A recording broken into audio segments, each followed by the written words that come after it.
প্রতিদিন নিত্য নতুন ভালোবাসার গল্প পেতে, দেখতে এবং শুনতে আমাদের চ্যানেলটি সাবস্ক্রাইব করে পাশে থাকা বেল আইকনটি ক্লিক করুন। এটা সব জায়গা মতোই থাক, আপনাকে আমি বই বের করে দিচ্ছি, এটা থাক। বলেই টুনি টুকরোগুলো আবার জায়গা মতো রেখে ডায়েরিটাও রেখে দেয়।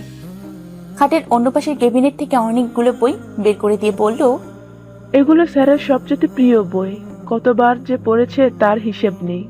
তাই এগুলো এখানে রাখা, আর বাকি সব বই লাইব্রেরিতে।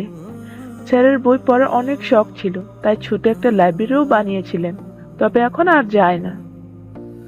আমি আর নিজের জানার ইচ্ছেটাকে দমিয়ে রাখতে পারলাম না, তাই জিজ্ঞেস করেই ফেললাম, কেন যায় না এখন?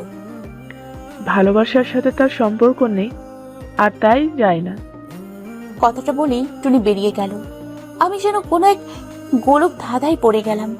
কি এমন হয়েছে মানুষটার সাথে যে ভালোবাসার সাথে আর কোনো সম্পর্ক নেই? এসব কথা ভাবতে ভাবতেই দিন পার করে দিলাম।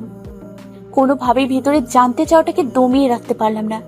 এই এক সমস্যা আমার, কিছু একটা জানতে পারলেই সেটা সম্পূর্ণ না জানা অবধি আমার শান্তি হয় না।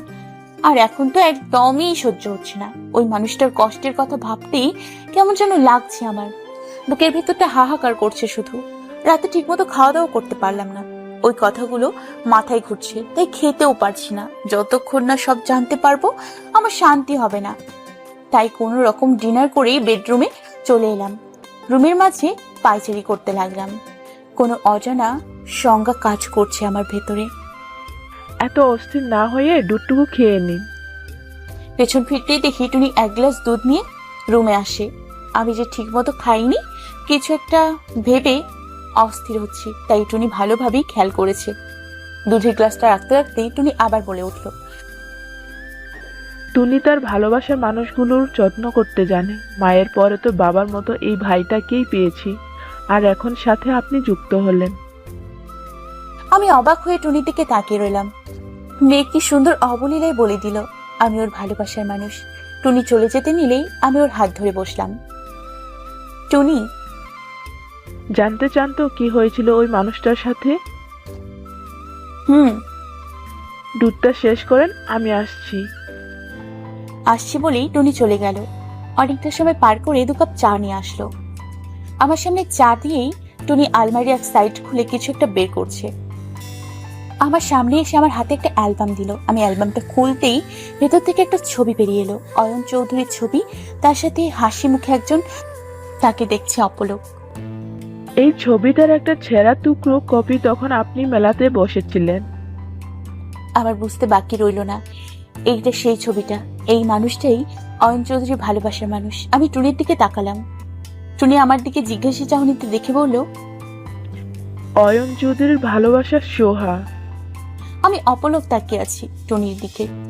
টুনি উঠে গিয়ে একটা অ্যালবাম বের করে এনে আমার হাতে দিল। আমি অ্যালবামটা খুলতেই একটা মেয়ের ছবি দেখতে পেলাম। টুনি বলে উঠল, সোহা জামান। আমি এবার একবার টুনির দিকে তাকিয়ে আবার অ্যালবামের দিকে তাকিয়ে মনোযোগ দিয়ে দেখলাম।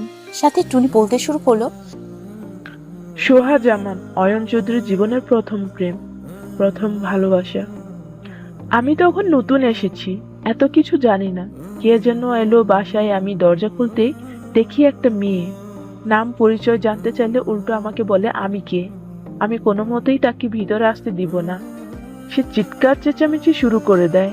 স্যার এসে দেখে তো হাসতে হাসতে শেষ হয়ে যাওয়ার অবস্থা। আমি তাকে জেরা করছি দেখে স্যারকে হাসতে দেখে অনেক ঝাড়লো। আমি তখন তাকে বাধা দিই, তাকে উল্টো ঝেড়ে দিই। এই এই আপনি হেরে ঝাড়েন কে?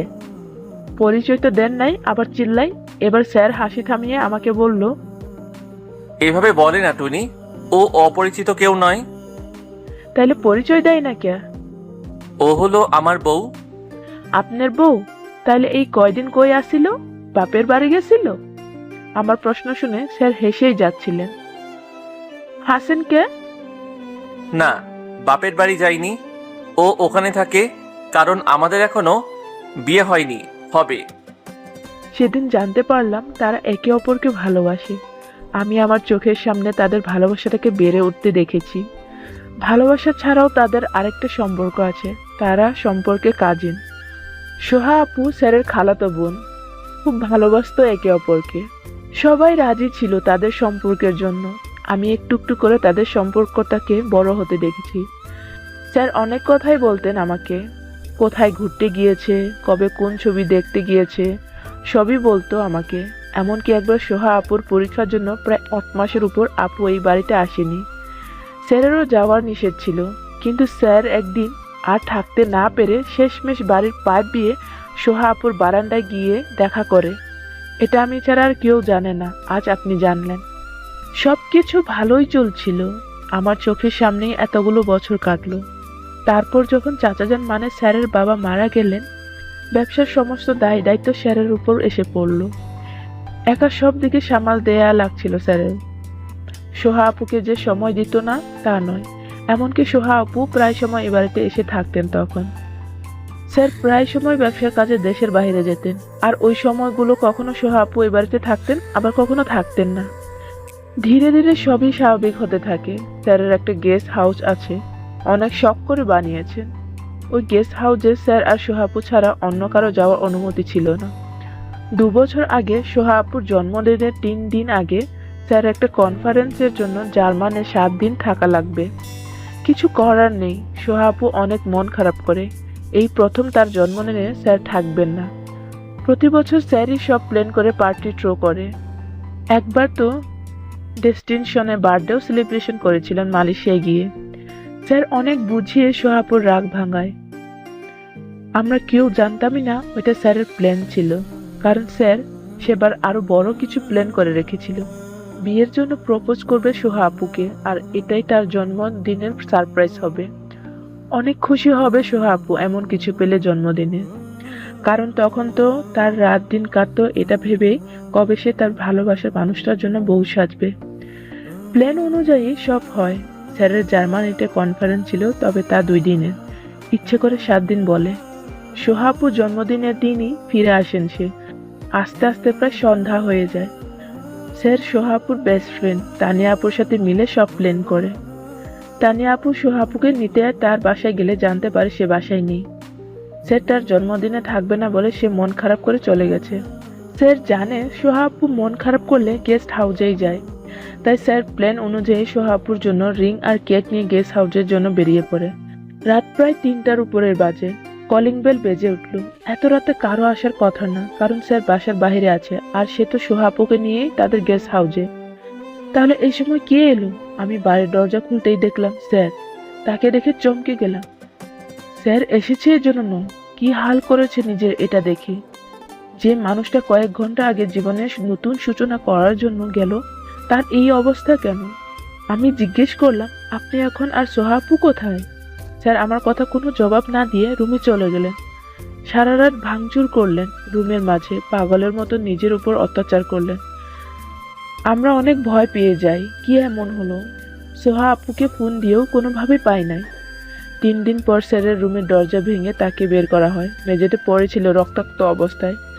1 সপ্তাহ হাসপাতাল থেকে তারপর তাকে বাসায় নিয়ে আসি। তবে আগের মতন আর কথা বলে না, হাসে না। মানুষটা যেন নিজের সব হারিয়ে ফেলেছে। আমরা কোনোভাবেই জানতে পারছি না কি হয়েছিল সে রাতে। চাচিজান দিন রাত কান্নাকাটি করে যাচ্ছেন, আর সহ্য করতে না পেরে শেষমেশ 1 কাপ চা নিয়ে তার রুমে গেলাম। আমাকে দেখেই চেঁচিয়ে উঠলেন, চা এখান থেকে, আমি চা খাবো না। চলে যাব? এখন চা। যাব না। যাইতে বলছি টুনি। যাব না বললাম তো। আজকে আমার প্রশ্নের উত্তর না পাওয়া পর্যন্ত 1 পাও নড়ব না আমি।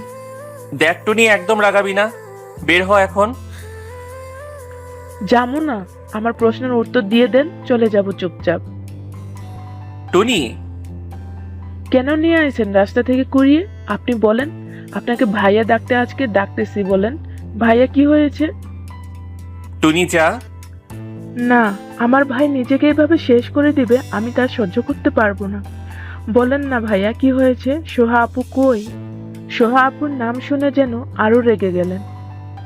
টুনি বের হ বলছি। ও, আমি তো রাস্তার মেয়ে, আমাকে কেন বলবেন? আমি তো আপনার আপন বোন না, আপনার বাড়ির আশ্রিতা। আমারই ভুল, অধিকার ফলাতে এসেছি বলে বেরিয়ে যেতে নিলেই স্যার ডাক দিলেন, পিছনে ঘুরেই দেখি স্যার ফ্লোরে বসে আছেন। আমি গিয়ে কাঁধে হাত রাখলাম। স্যার আমার দিকে তাকালেন। কি হয়েছে ভাইয়া? সে বলতে লাগলেন, এমন কিছু শুনবো ভাবতেও পারিনি। সেদিন যখন স্যার গেলেন সোহা আপুকে সারপ্রাইজ দিতে, তখন সে নিজেও জানতো না সে উল্টো সারপ্রাইজ তার জন্য অপেক্ষা করছিল। সোহা আপুকে সারপ্রাইজ দেওয়ার জন্য সে অনেকটা সময় গেস্ট হাউসের বাইরে অপেক্ষা করছেন। তারপর 12টা বাজতেই ফুল কেক আর রিং নিয়ে গেস্ট হাউসের ভিতরে যায়। নিচে সোহা আপুকে পায় না, তাই সিঁড়ি দিয়ে উপরে উঠতেই নিলে হাসির শব্দ পায়। কথাটা শুনতেই আমার ভেতরটা কেঁপে ওঠে, আর ওই মানুষটার ভেতর কেমন করে তা আমরা ভাবতেও পারবো না। কারণ হাসির শব্দ শুধু একা সোহা আপুর নয়, সাথে অন্য কারো শব্দও পাওয়া যাচ্ছিল। উপরে উঠে রুমে দরজা ধাক্কা দিতেই খুলে যায়, ভেতর থেকে লক করা ছিল না। এমন কিছু দেখবে তা সে কখনোই আশা করেনি। তাও সোহা আপুর কাছে, সোহা আপুর সাথে অয়ন স্যারের বেস্ট ফ্রেন্ড মেঘ ভাইয়া। এটা দেখে যেন তার দুনিয়াটাই ঘুরে যাচ্ছিল। স্যারের পিছনে তারই বেস্ট ফ্রেন্ডের সাথে সোহা আপুর সম্পর্ক, তাও এমন একটা দিনে তাদের প্রিয় জায়গা সোহা আপু অন্য একটা ছেলে, তাও স্যারের বেস্ট ফ্রেন্ডের সাথে এমন অন্তরঙ্গ মুহূর্তে দেখবে তা কখনো ভাবতেও পারিনি। কথাগুলো বলার সময় স্যার আমার চোখের দিকে তাকাতে পারেনি। কতটা লজ্জা করছিল তার, তা আমি জানি, তাই আর কোনো প্রশ্ন করিনি। তারপর আর কখনো সেই বিষয়ে কথাও তুলিনি। তখন থেকেই মানুষটা বদলে যায়। যে মানুষটা সবসময় হাসতো, তাকে কতদিন হাসতে দেখিনি। চাচি যান যেদিন মারা গেলেন, ওই বাড়ির সবাই এসেছিল, সোহা আপু, তবে স্যার তাকে বাড়িতে ঢুকতেও দেননি। চাচি জানকে দেখতে দেওয়া তো দূরের কথা, ওই বাড়ির শেষ দেখা ছিল সোহা আপুকে, আর দেখিনি। শুনেছি তার নাকি বিয়ে হয়ে গেছে। চাচি যান মারা যাওয়ার পর স্যারটা একদম একা হয়ে গেলেন, তাহার আর কেউ রইল না। কথাগুলো এক নাগাড়ে বলে ফেললো টুনি। কথার সাথে কত ফোঁটা চোখের জল পড়লো টুনি, তার হিসাব নেই। আমি টুনিকে আর কিছু বলতেও পারলাম না, জিজ্ঞেসও করতে পারলাম না ভেতরটা কেমন যেন করছে আমার। টুনি হয়তো আমার অবস্থা আন্দাজ করতে পেরে আর কিছু বললো না, চলে গেল। আমি সেই থেকে বারান্দায় এসে দাঁড়িয়ে আছি। মানুষটাকে এখন খুব দেখতে ইচ্ছে করছে আমার। নিজের অজান্তে তার জন্য এক ফোঁটা পানি বের হয়ে পড়লো। এতদিন জানতাম পৃথিবীতে আমার দুঃখ সবচাইতে বেশি হতো, আজ দেখছি আমার মতো হতভাগার অভাব নেই নিষ্ঠুর পৃথিবীতে। শুধু কষ্টের কারণগুলো ভিন্ন। শারদ অ্যালবামে তার ছবিগুলো দেখিয়ে কাটিয়ে দিলাম। এতদিন তো তাকে দেখতাম আর ভাবতাম একজন মানুষ এত সুন্দর হয় কিভাবে। আজ দেখলাম তার হাসিটা তার চেয়ে তো বেশি সুন্দর।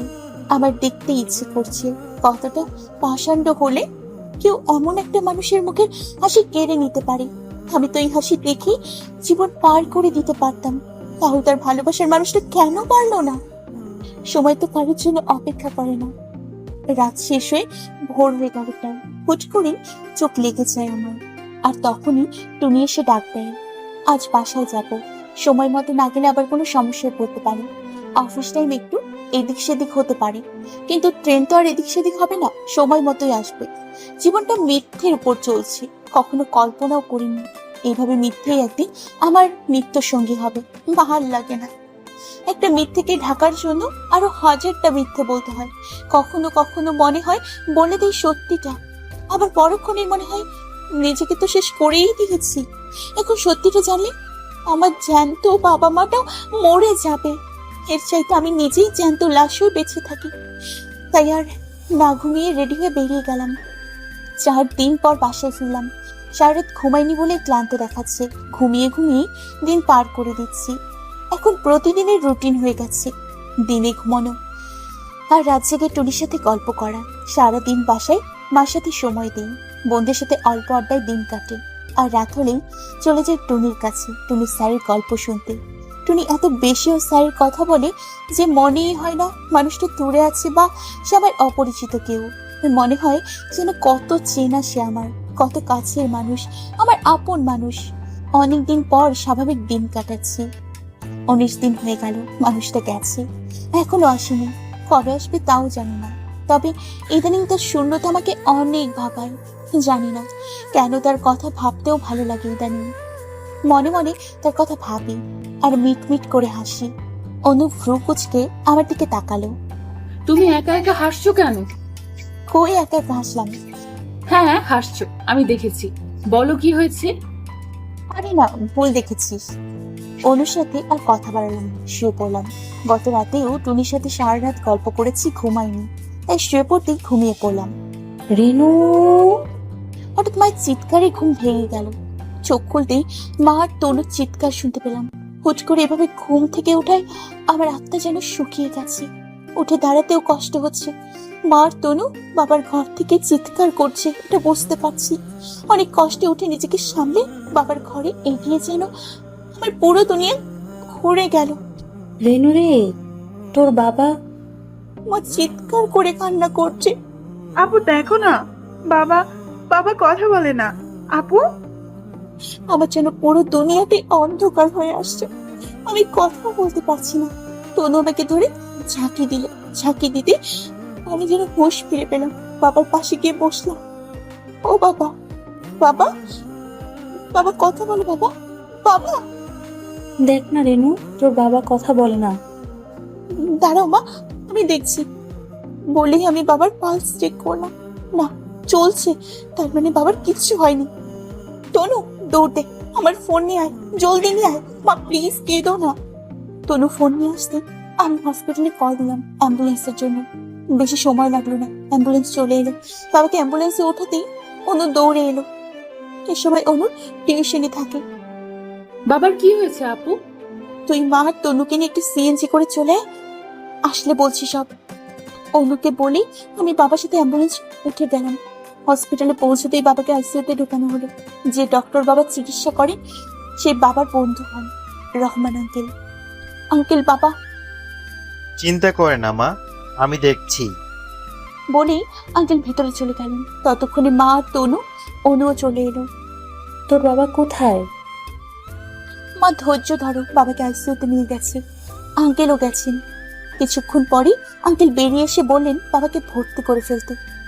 ভর্তি করব? হ্যাঁ, ভর্তি করে লাগবে। বাবার কি হয়েছে আঙ্কেল?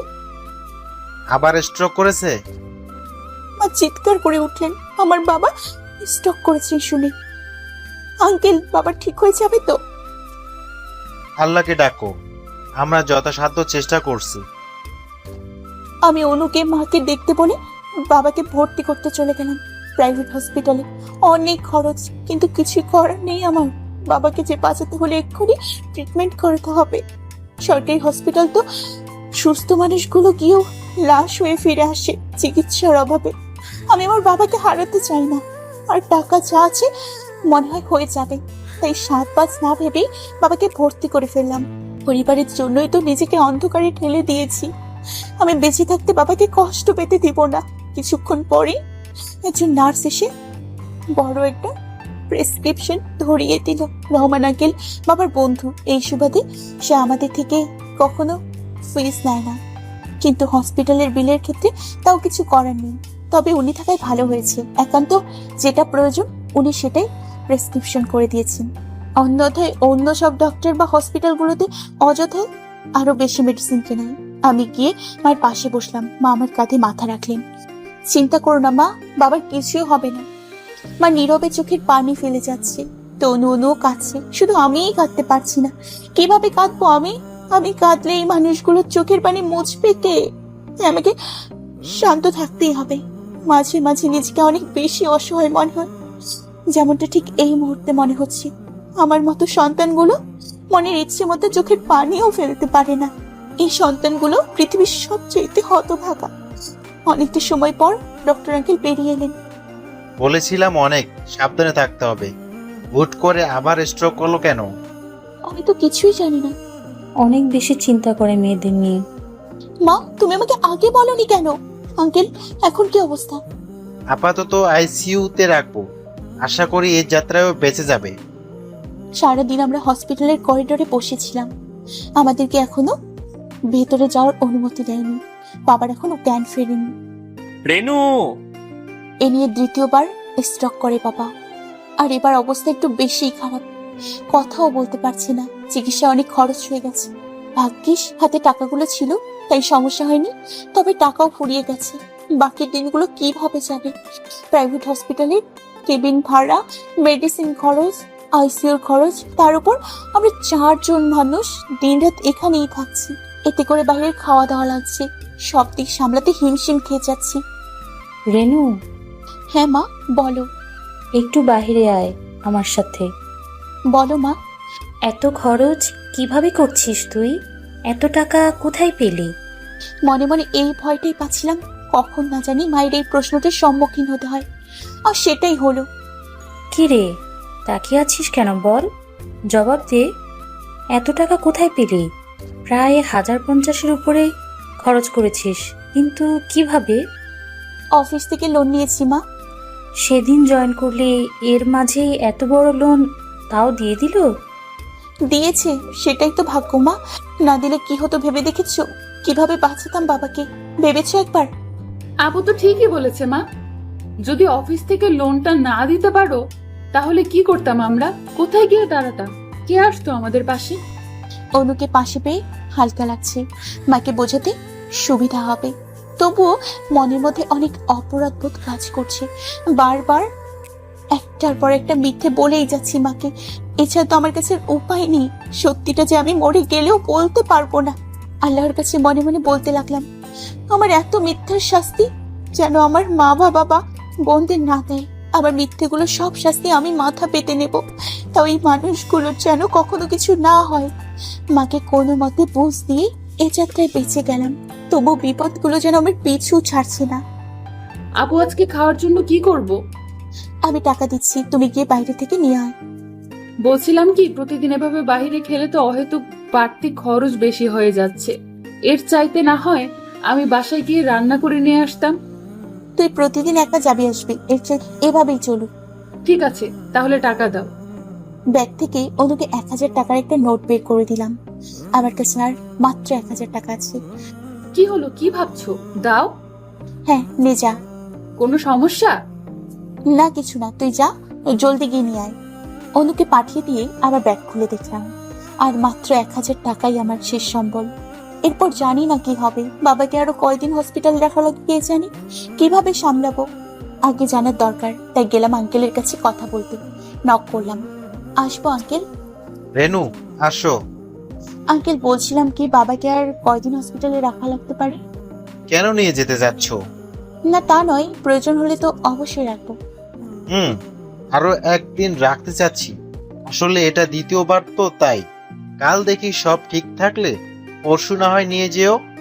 সমস্যা নেই আঙ্কেল, যত সময় লাগে লাগুক। আগে আব্বুর সুস্থতা, বাবার ট্রিটমেন্ট আগে আমার জন্য। আঙ্কেলের সাথে কথা বলে বেরিয়ে গেলাম, টাকার ব্যবস্থা করতে হবে। বাবার ট্রিটমেন্টে আমি কোনো কমতি রাখতে চাই না, কিন্তু কি করব, মাথায় কিছুই আসছে না। কার কাছে চাইবো? কে দেবে আমাকে এত টাকা?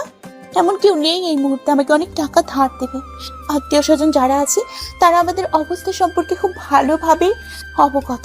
তারা হয়তো 1000-2000 টাকা এমনি দিয়ে দেবে, তবে সেই টাকা দিয়ে তো আর এত খরচ চলবে না। ধারের কথা বললে হয়তো তারা কেউ দ্বিতীয়বার ফোনটাও ধরবে না, তাই তাদের অহেতুক বিরক্ত করতে চাই না। কেবিনে গিয়ে ব্যাগটা হাতে নিতেই মা বাধা দেয়। কি রে, এ সময় কোথায় যাচ্ছিস? একটু কাজ আছে মা, আসছি। বেশি দেরি হলে করবো না, চলে আসবো। আচ্ছা, জলদি চলে আসিস। আর কথা না বলে বেরিয়ে গেলাম, কিন্তু কোথায় যাব, কি করব, কিছুই মাথায় আসছে না। বাসায় চলে গেলাম, বাড়িতে খুঁজতে লাগলাম কোথাও কোনো টাকা রাখা আছে কিনা। সব কাপড় চোপড় বের করে ফেলাম, না কোথাও একটা টাকাও রাখা নেই। তনুর মাটির ব্যাংকটাতে চোখ গেল। এটা তনুর অনেক বছর আগের ব্যাংক। তনু শখ করে কয়েন জমায় এটাতে, শখের বসেই জমায়। কখনো প্রয়োজন হবে ভেবে জমিয়েছি, যখন যেটা চেয়েছি তখন তো সেটাই পেয়েছি, তাই এমনটা কখনো প্রয়োজন হয়নি। ব্যাংকটা কোলের মাঝে নিয়ে বসে পড়লাম, অনেক কান্না পাচ্ছে। তনু জানতো না, যখনই আমার কাছে কয়েন থাকতো আমি প্রায় সময়ই ওর ব্যাংকে কয়েন রেখে দিতাম। আজ আমাকেই সেই ব্যাংকটা ভাঙতে হবে। ভাবতেই পারিনি কখনো এমন দিন আমার জীবনেও আসবে। আল্লাহ এমন দিন দেখানোর আগে আমাকে মৃত্যু কেন দিল না? আমি যে তাও কামনা করতে পারি না। চিৎকার করে কাঁদছি, আর শোনার কেউ নেই। না, এই কাজ আমার দরকার হবে না। ব্যাংকটা ভাঙলে আমার তনুর মনটাই ভেঙে যাবে। আমার বাচ্চাটাকে আমি কষ্ট দিতে পারবো না। ওরাই তো আমার সুখ। পারলাম না ব্যাংকটা ভাঙতে, ব্যাগটা জায়গা মতো রেখে দিলাম। কালকে ফোন দিব, কাকে ফোন দেব, কার কাছে যাব, মাথায় কোনোভাবেই কাজ করছে না। অয়ন, অয়ন চৌধুরী, হ্যাঁ ওই লোকটাকে ফোন দিলেই তো পারি। ফোনটা বের করলাম, নাম্বার বের করে কল দিতে নিয়ে আবার থেমে গেলাম। তাকে বলাটা কি ঠিক হবে? সে তো কম করেনি আমার জন্য, আবার তাকে বলা কি ঠিক হবে? বলে দেখিয়ে না একবার, পরেটা পরে ভাবা যাবে। Sir, before you enter, please put your mobile phone on silent mode. Oh yes sure. Ayan meeting শুরু করার আগে নিজের ফোনটা সাইলেন্ট করে দিল। আমি কল দিয়েই যাচ্ছি, এতবার কল দিলাম, বারবার রিং হয়ে কল কেটে যাচ্ছে, বাট রিসিভ হচ্ছে না। এতবার ফোন দিলাম তাও পেলাম না। শেষে আর কোনো উপায় না পেয়ে হসপিটালের দিকে আগালাম। অনেকক্ষণ হয়েছে বেরিয়েছি। মা আবার চিন্তায় পড়ে যাবে, তাই হসপিটালে চলে এলাম। আর বললো তো, আর বলা তো যায় না কখন কি প্রয়োজন হয়। আমি কোথাও কোনো পথ খোলা পাচ্ছি না। মানুষটাকে এতবার কল দিলাম কিন্তু পেলাম না, কোনোভাবেই যোগাযোগ করতে পারলাম না তার সাথে। তুই কি কিছু নিয়ে ভাবছিস? মার কথার দিকে আমার খেয়াল নেই। রেনু, হ্যাঁ মা। কি ভাবছিস এত? না তো মা। মনে তো তাই হচ্ছে। মাকে কিছু বলতে যাবো আর তখনই নার্স এসে ঢুকলো। আপনার বাবার সব রিপোর্ট চলে এসেছে, শুধু একটা রিপোর্ট বাকি আছে। তাই পরশু আপনার বাবাকে রিলিজ দেওয়া হবে। আপনি সব বিলগুলো ক্লিয়ার করে দিন। জি। আরো একদিন বেড়ে গেল, মানে আরো খরচ বেড়ে গেল, কোনোভাবেই কোনো দিশা পাচ্ছি না। কি রে, তোর মুখটা এত শুকনো লাগছে কেন? লাগবেই তো, এমনিতেই কিছু খাওয়া হয় না, আর গতকাল থেকে তো একদমই কিছু খাওয়া হয়নি। সে কি রে, কেন? আরে মা কিছু না, খেয়েছিলাম তো। চিন্তা করছিস কিভাবে? মা তুমি এসব নিয়ে ভেবো না তো, বাবার দিকে খেয়াল রাখো। বলেই মাকে আর কিছু বলতে দিলাম না, কেবিন থেকে বেরিয়ে এলাম। সময়টাও কম, কিছু একটা করতেই হবে। ফোনটার দিকে সেই কখন থেকে তাকিয়ে আছি, আমার কাছে অন্য কোনো পথ খোলা নেই। তাই সেই নাম্বারটায় আবার কল দিলাম। মাঝে এতগুলো দিন এই নাম্বারটায় আবার কল দেওয়ার প্রয়োজন হয়নি। 2-3 বার রিং হতেই ওপাশ থেকে কল রিসিভ হলো। আমার টাকার প্রয়োজন, অনেক টাকা লাগবে।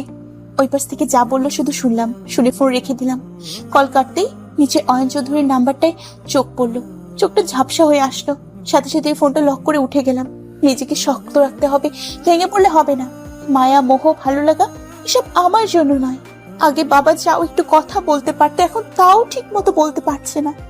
বাবার দিকে তাকালে চিৎকার করে কান্না করতে ইচ্ছে করছে আমার। আল্লাহ কেন আমার বাবাটাকে এত কষ্ট দিচ্ছে? এর চাইতে আমাকে দিলেও তো পারতেন। অয়ন অস্থির হয়ে আছে, না পারছে সইতে আর না পারছে কিছু করতে। কি বা করবে? আকাশপথের মাঝে তো চাইলে কলও দিতে পারবে না। মিটিং অ্যাটেন্ড করার সময় ফোন সাইলেন্ট করেছিল, বের হয়ে যে একবার চেক করবে তাও খেয়াল ছিল না। কিভাবেই বা খেয়াল থাকবে? অয়ন তো পারে না উড়ে দেশে ফিরে যায়। কেন যেন বারবার মনে হচ্ছে কেউ অপেক্ষা করছে তার জন্য। এতদিন তো কেউ ছিল না অপেক্ষা করার, এখনো নেই, তবু মনে হয় কাউকে বলে এসেছে, হয়তো সে অপেক্ষা করছে তার। তাই মিটিং শেষ করেই সেখান থেকে অয়ন সোজা এয়ারপোর্ট চলে যায়, দেশে ফিরে যাবে বলে। এই মিটিংটাই বাকি ছিল, তাই 1 মিনিটও দেরি করবে না। প্লেনে উঠে বসার অনেকক্ষণ পর মনে হলো ফোনটা তো একবার চেক করা দরকার। আর টুনিকে একবার কল দিয়ে দেখি কি হয়েছে। এই কয়টা দিন তো কাজের জন্য অয়ন একবারও খবর নিতে পারিনি, না হলে প্রতিদিনই একবার কল দিয়েছে। শুধু এই কয়দিনই দিতে পারিনি। ফোনটা হাতে নিতেই অয়নের চোখগুলো যেন বেরিয়ে আসবে এমন অবস্থা। রেনুর নাম্বার থেকে 30টার উপরে মিসড কল। রেনু অয়নকে কল দিয়েছিল, তাও 30 বারের বেশি। অয়নের যেন মাথা ঘোরাতে শুরু করে। যে মেয়ে কথাই বলে না, সে আমায় কল দিয়েছে, তাও এতবার। পরক্ষণে ভয়ে অয়নের বুক কেঁপে ওঠে। রেনুর কোনো বিপদ হয়নি তো? অয়নের মনে পড়ে যায় সেদিনই তো রেনুকে নিয়ে বাজে একটা স্বপ্ন দেখেছিল। তাহলে কি ওই স্বপ্নটা সত্যি ছিল? রেনুর কি সত্যি কোনো বিপদ হয়েছে? অয়ন কল দিতেই নিবে, সাথে সাথে অ্যানাউন্সমেন্ট হলো সবার ফোন অফ করার জন্য, ফ্লাইট টেক অফ করবে। অয়ন আর পারল না রেনুকে কল দিতে। ভয়ে অয়নের আত্মা পর্যন্ত শুকিয়ে যাচ্ছে। সেই থেকে এই পর্যন্ত অয়ন ফ্লাইটে বসে বসে অস্থির হয়ে যাচ্ছে রেনুর জন্য। নিজের উপর প্রচন্ড রাগ হচ্ছে অয়নের। কেন সে আগে খেয়াল করলো না? এতগুলো ঘন্টা অয়ন শুধু ছটফট করেই কাটাচ্ছে, আর অল্প সময় পরেই ফ্লাইট ল্যান্ড করবে, কিন্তু অয়নের একদমই তর সইছে না। সারাটা দিন মার সাথে বসে কাটিয়ে দিলাম। প্রায় 4টা বাজে, উঠে পড়লাম বের হতে হবে তাই। তুই কি কোথাও যাবি? ও মা, তোমাকে বলা হয়নি আজকে থেকে অফিসে জয়েন করা লাগবে। অনেকদিন ধরে যাই না। ওই সকালে ফোন এসেছিল, আজকে থেকে জয়েন করতে হবে। আজ থেকে? কি করবো মা বলো, এই চাকরিটাই তো আমার সব। তোমরা তো আছোই, বেশি কোনো প্রয়োজন হলে আমাকে কল দিও। তাও ঠিক। আচ্ছা তুই চিন্তা করিস না, এখনই বের হবি, অনেক সময় বাকি তো। একটু বাসায় যাবো মা, বাসায় গিয়ে ফ্রেশ হয়ে বের হব। অফিস থেকে এখানেই চলে আসবো। আর তো মাত্র 2 দিন, তারপরেই তো বাবাকে নিয়ে বাসায় যাব। ওইদিকে অয়নও দেশে ফিরে ফ্লাইট ল্যান্ড করার সাথে সাথেই অয়ন আর অপেক্ষা করে না, ট্যাক্সি নিয়ে বাসায় চলে যায়। ড্রাইভারকে কল দিলে আসতে সময় লাগবে, এর চাইতে নিজেই চলে যাওয়া ভালো হবে। মাকে বলে বেরিয়ে গেলাম। বাসায় এসে গোসল করে একটু শুয়ে পড়লাম। চোখ বন্ধ করতেই চোখের সামনে যেন সব ভেসে আসছে। সুখের দিনগুলো হুট করে সব এলোমেলো হয়ে যাওয়া, অয়নের আগমন, সব যেন পরিষ্কার দেখতে পাচ্ছি। অয়ন বাড়ির ভেতর ঢুকেই কোনো কথা না বলেই টুনিকে ডাকতে থাকে। টুনি, টুনি, টুনি। আসছি। আসছি বলে চিৎকার দিয়ে দৌড়ে আসে টুনি। অয়নকে এ সময় দেখে টুনি যেন বিস্ময় খায়, কারণ না বলে হুটহাট অয়ন আসে না। আজ কি মনে করে না বলেই চলে এলো। আপ- টুনিকে কিছু বলার সুযোগ না দিয়ে অয়ন প্রশ্ন ছুড়ে দেয় টুনির দিকে। রেনু কোথায়? কেমন আছে? উনি তো বলো রেনু কোথায়? গতকাল কি হয়েছিল যে রেনু নিজে আমাকে কল দিল? তাও এতবার, কি হয়েছে? আতঙ্কে অয়ন নিজেই একের পর এক প্রশ্ন করেই যাচ্ছে। টুনিকে বলার কোনো সুযোগই দিচ্ছে না। টুনি বুঝতে পারে, তাই আর দাঁড়িয়ে না থেকে কিচেনের দিকে যায়। এটা দেখে অয়ন আরো ক্ষেপে যায়। কথার জবাব না দিয়ে টুনি চলে যাচ্ছে। আমি প্রশ্ন করছি টুনি, তুই জবাব দিচ্ছিস না কেন? বলতে বলতে অয়নও টুনির পেছনে পেছনে যায়। টুনি এক গ্লাস পানি অয়নের হাতে দিয়ে বলে, পানিটা খান। তুই আগে বল, রেনু কেমন আছে? আমাকে কল কেন দিয়েছিল? বলছি আমি কিছুই জানি না, সে তো কিছুদিন ধরেই আসছে না। অয়নের আর পানিটা মুখে দেয়া হলো না। আসছে না মানে? জানি না তার কি হয়েছে বা কেন আসছে না তাও জানি না। রতন ভাই প্রতিদিনই যায় কিন্তু তাকে পায় না, অপেক্ষা করে ফিরে আসে। সুস্থ না অসুস্থ কিছুই জানি না। আমাকে কল দিসনি কেন? দিয়েছিলাম, পাইনি। আর আপনি এই কয়েকদিন কল দেননি, তাই জানাতে পারিনি। অয়ন আর কোনো কথা না বলেই সাথে সাথেই বেরিয়ে যায় রেনুর উদ্দেশ্যে। রাত হয়ে আসছে, আর দেরি করলাম না, তৈরি হয়ে বেরিয়ে গেলাম। আবার সেই অন্ধকারেই যেতে হবে আমাকে। এই অন্ধকার থেকে বের হওয়ার কোনো পথ নেই, এটাই এখন আমার জীবনের বাস্তবতা। ঘর থেকে বেরোতে নিলেই থমকে গেলাম। তুমি অন্য কারোর কাছে যাবে না, কথাটা শুনে পিছন ফিরে তাকালাম, কিন্তু না, কথাটা আমার মন বলছে, তাই কাউকে দেখতে পেলাম না। ওই মানুষটার সামনে হয়তো আর কখনো গিয়ে দাঁড়াতে পারবো না। আর ভাবতে পারছি না, বেরিয়ে গেলাম। বের হতেই একটা নাম্বার থেকে ফোন এলো। হ্যালো আমি আপনাকে ঠিকানা দিয়ে দিচ্ছি, সেখানে চলে আসেন। বলেই লোকটা ফোন রেখে দেয়। আর সাথে সাথে একটা মেসেজ আসে। ঠিকানাটা একবার দেখে ফোনটা ব্যাগে রাখলাম। অয়ন কোথায় খুঁজবে রেনুকে? সেই প্রথম দিন যেখান থেকে রেনুকে নিয়ে এসেছিল সেই জায়গায় গেল, কিন্তু না, রেনু নেই সেখানে। রেনুকে কল দিলেই তো হয়। অয়ন নিজেকে মনে মনে পাগল বলতে থাকে। কল দিতেই কয়েকবার রিং হয়ে কেটে যায়। ফোনটা আবার বেজে উঠলো। ব্যাগ থেকে বের করতেই থমকে গেলাম। কে কল দিয়েছে দেখার জন্য বের করতে দেখি ফোনটা বন্ধ হয়ে গেছে, একদম চার্জ নেই। মাঝ রাস্তায় কিছু করারও নেই, তাই আবার ব্যাগে রেখে দিলাম। তবে বারবার মনে হচ্ছে কে কল দিয়েছে, দেখতেও পারলাম না। অয়ন আবার কল দেয়, কিন্তু ফোনটা বন্ধ। আবার ফোন দেয় অয়ন, কয়েকবার ফোন দেয়, কিন্তু বারবার একই কথা, আপনার ডায়ালকৃত নাম্বারটি এখন বন্ধ আছে। অয়ন রাগে ফোনটা মাটিতে ছুঁড়ে মারে। কেন সময় মতো কিছু মাথায় আসে না? এতক্ষণ কেন রেনুকে ফোন দেয়নি, তাই নিজের উপর প্রচন্ড রাগ হতে থাকে অয়নের। অয়নেরই বা কি দোষ? কথায় আছে না, চোর গেলে বুদ্ধি বাড়ে। রেনুর জন্য অতিরিক্ত চিন্তায় অয়নের একবারও মনে হয়নি ফোনটা আগেই দেয়া উচিত ছিল। উল্টো ভাবছিল বাসায় পৌঁছেই হয়তো রেনুকে দেখতে পাবে। কিন্তু এখন কোথায় খুঁজবে রেনুকে? অনেকটা সময় অপেক্ষা করে অয়ন রেনুর বাসার ওখানে চলে যায়, যেখানে রেনু গাড়ি থেকে নামে। বাসা তো চিনে না, না হলে বাসায় চলে যেত। আমাকে দেওয়া ঠিকানা মতো পৌঁছে গেলাম। লেখা ছিল লিফটে উঠে 9, ফ্ল্যাট নাম্বার 3। লিফট দিয়ে উঠে চলে এলাম। ফ্ল্যাটের সামনে দাঁড়িয়ে আছি, কেন যেন বেল চাপতেও পারছি না, হাত ঠান্ডা হয়ে আসছে। প্রায় 10 মিনিট দাঁড়িয়ে রইলাম। একটা নিঃশ্বাস নিয়ে বেল চাপতে যাব, তখনই কেউ দরজা খুলে দিল। কাউকে চাই? আপনি রায়হানুল আবিদ? হ্যাঁ, বাট আপনি? আমার সাথে আপনার ফোনে কথা হয়েছিল, আমি রেনু। আপনি রেনু? তো তার কথা শুনে তার তাকানো দেখে বিশ্বাস করতে কষ্ট হচ্ছে যে আমি রেনু। হয়তো অবাক হচ্ছেন আমাকে দেখে, বা অন্য কাউকে আশা করেছিলেন। Are you sure? Yes. Okay, আপনার ফোন বন্ধ, আমি ফোন দিচ্ছিলাম। চার্জ শেষ তাই। ও সরি, আপনাকে এভাবে দাঁড় করে রেখেছি। ভেতরে আসুন। আমি ভেতরে ঢুকতেই আবিদ সাহেবের একটা কল আসে। হ্যালো রাফি, চলে এসেছিস? না না, ওয়েট কর, আমি আসছি। বললাম না ওয়েট কর। সে ফোনে কথা বলা শেষ করে আমাকে উদ্দেশ্য করে বলে, ওইটা আমার বেডরুম। আপনি চাইলে ফ্রেশ হতে পারেন বা রেস্ট নিতে পারেন। আর লেফট সাইডে কিচেন খোলা আছে, লাগলে ফ্রিজে খাবার আছে, যেটা ইচ্ছে কোনো সংকোচ ছাড়া খেয়ে নিতে পারেন। অথবা যদি আপনি কিছু তৈরি করে খেতে চান তাও করতে পারেন। আমি একটু বাইরে যাব, আমার একটু সময় লাগবে, চলে আসবো। আর আমি ডোর লক করে যাচ্ছি, so you are safe in here. বলে বেরিয়ে গেল। আমি হাসতে লাগলাম। আমি নাকি এখানে সেফ?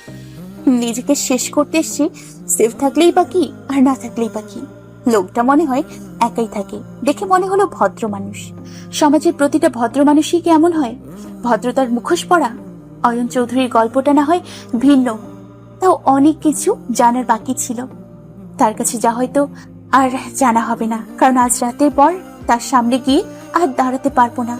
তবে রায়হানুর আবিদ, এই মানুষটাকে দেখলে কেউ হয়তো বলবেই না তার রাত কাটাতে আমার মতো বাজে মেয়ের প্রয়োজন হয়। এটাকেই তো মুখোশ বলে, যারা দিনের আলোয় আমার মতো মেয়েদের নামে থুথু ছিটায়, আবার সেই তারাই রাত কাটাতে আমার মতো মেয়েদেরই কাছে আসে। তবে তার মতো মানুষের তো প্রেমিকার অভাব হওয়ার কথা না, তাহলে সে কেন আমার মতো কাউকে ডাকলো? কি জানি, হয়তো তারও কোনো গল্প আছে। আমি ভেতরে চলে এলাম। মানুষের মন ভালো না থাকলে হয়তো নিজেকে বেশি ক্লান্ত লাগে, তাই হয়তো আমারও লাগছে। হেলান দিয়ে বসলাম। চোখ বন্ধ করতেই দেখতে পেলাম অয়ন চৌধুরী বলছে, তুমি অন্য কারোর কাছে যাবে না। আমি চোখ খুলে ফেললাম, উঠে বসে পড়লাম। চোখটাও বন্ধ করতে পারি না। মানুষটা কেন বারবার আমাকে এভাবে তাড়িয়ে বেড়াচ্ছে? কেন তার কথাগুলো আমাকে তাড়িয়ে বেড়াচ্ছে? এতগুলো কল দিলাম, একটা বারও রিসিভ করার প্রয়োজন করলো না, একবারও ভাবলো না হয়তো তাকে আমার খুব প্রয়োজন। টুনি কি বলেনি আমি যাচ্ছি না? টুনির কথা ভাবতেই মনে পড়লো, আমি তো টুনিকেও কিছু জানাইনি। সে তো টুনিকে বলে গিয়েছিল আমাকে দেখে রাখতে, আর আমি তো টুনিকেও কিছুই জানাইনি। যেখানে মানুষগুলো আমাকে আপন করে নিচ্ছে, সেখানে আমি কেন তাদের দূরে সরিয়ে দিচ্ছি? একটা ভয় কাজ করতে লাগলো আমার মাঝে। এ পথে আবার এসে কোনো ভুল করলাম না তো আমি?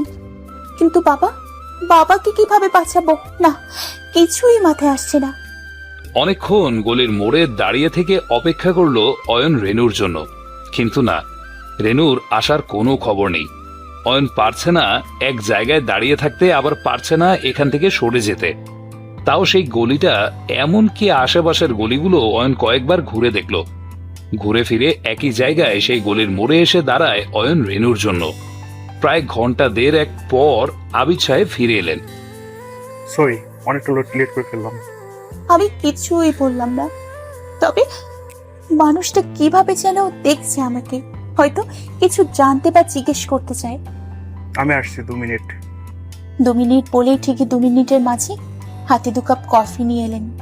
আমি শুধু অবাক না, অনেক বেশি অবাক হচ্ছি, কারণ আমার মতো মেয়েদের প্রতি কারোর এতটা আপ্যায়ন ভাবা যায় না। ব্যাপারগুলো আমার ঠিক মাথায় ধরছে না। আসলে কি সবার সাথে এমন হয়, নাকি শুধু আমার সাথেই? কিন্তু কেন? কফি ঠান্ডা হচ্ছে। হ্যাঁ জি। একটা প্রশ্ন করি, যদিও প্রশ্ন করার কথা নয়, তাও আমি প্রশ্নটা করতে চাই। বলুন। আজকে কি আপনার প্রথম? আমি বুঝতে পেরেছি সে কি জানতে চায়।